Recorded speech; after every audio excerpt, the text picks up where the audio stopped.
Hello from the void. My name is Erin River Sunday, and this is TBH Magic.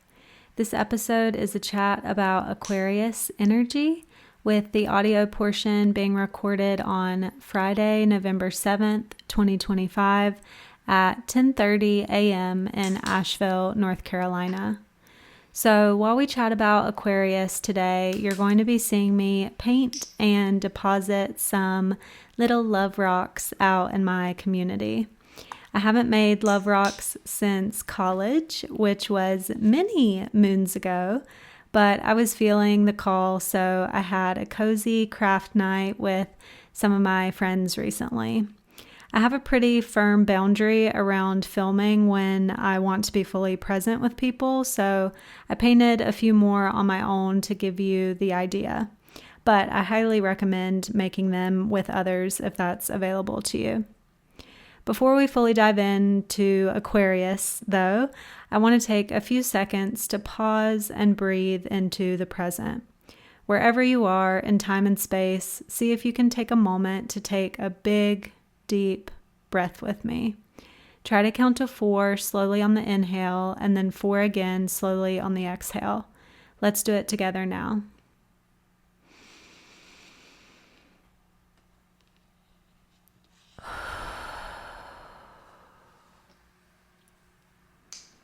Okay, now we have arrived into the present moment.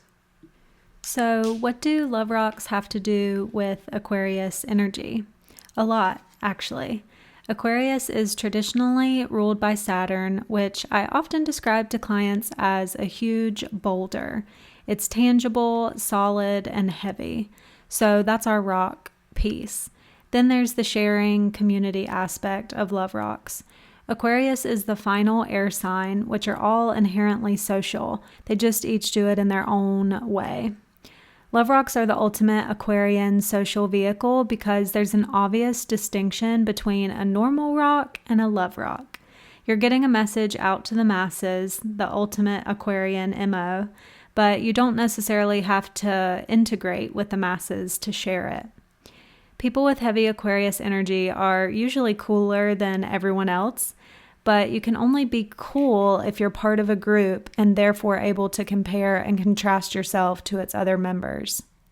Aquarius likes to define themselves outside of traditional structures, and love rocks definitely stand out from the norm. But the key word here is still structure. Whether Aquarius is creating a brand new one or not, they are definitely not floating out in space alone. Like the other air signs, they're defined by their social calendars and how they stand out as part of that bigger whole. And let's not forget that Aquarius is opposite Leo. That's a nice tie-in to the inherent creativity of painting rocks. Creative community is a nice name for the Leo-Aquarius axis. Okay, I'm going to interrupt myself for a moment now and encourage you to like this episode, to share this episode, and or to comment on this episode if you're enjoying what's happening. I'd love you to comment which house Aquarius rules in your birth chart and your relationship to Aquarius in general. And if you're really connecting with TBH Magic and would like to support financially, you can also book a reading with me at www.tbhmagic.com. I offer astrology and tarot readings as well as one-to-one teaching and pre-recorded classes. I also sell magical greeting cards on Etsy that are very special to me and more affordable than a full-on reading. You can find me on Etsy also at TBH Magic.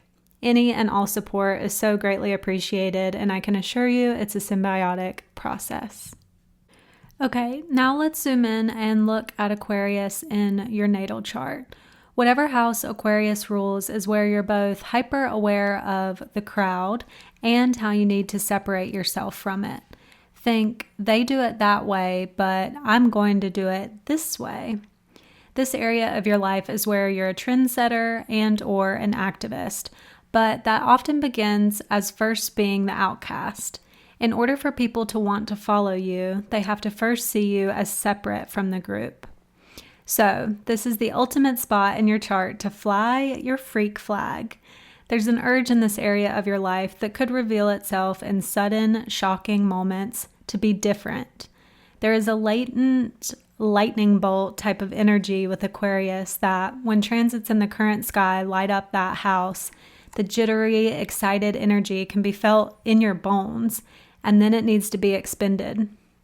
If it's not you personally embracing this energy, look to the people in your life that embody it for you. I talk to clients a lot about other people importing energy into our chart if it's inaccessible for any reason, which, remember, ebb and flow throughout life. You are not static, nor is your birth chart. If Aquarius governs your 5th house, for example, there might be children in your life who are particularly odd ducks or especially progressive and freedom-seeking in some way. I don't really talk about specific dates in my videos because they're all about being relevant through time and space, but this will mark an exception to that general rule. Pluto will be in Aquarius until 2043, so I feel pretty confident talking about it now, as this information will be relevant for many, many, many years. So in addition to everything we talked about with the Aquarius area of your birth chart, now we add Pluto into the mix. All of us are navigating a deeply transformational period with Aquarius energy that will be felt most viscerally in our Aquarius-ruled house. We used the 5th house example previously, so let's stick with that one. If Aquarius rules your 5th house, your relationship to children and creativity is in a process of death and rebirth, a major Pluto theme. This might also be an area of your life where you have intense or even obsessive tendencies for this window of time. Shadow work is another big keyword here for your Aquarius-ruled house. Deep honesty with yourself and others is the goal. On a collective global scale, it's impossible to not see the profound impacts Pluto in Aquarius has already made to our social world.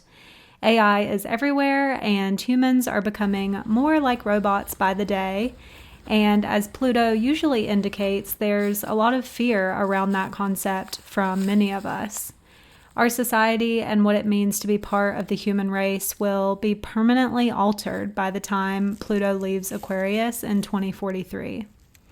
So overall, know that your Aquarius-ruled house is where you'll feel the call to get freaky for your whole life. You're supposed to think outside of the box in that area. But from 2025 to 2043, it's also where you're experiencing life-changing endings and new beginnings. If you practice tarot, visualize the death card making itself at home in the Aquarius area of your life. Last but not least, if you want to connect with Aquarius energy in your personal life, think about engaging with it on Saturdays, as Saturn rules this day of the week. So it's a magical time for all things love rocks or any other Aquarian activity that you can dream up. From my little freak flag to yours, thank you so much for being here, and have no doubt you're meant to be.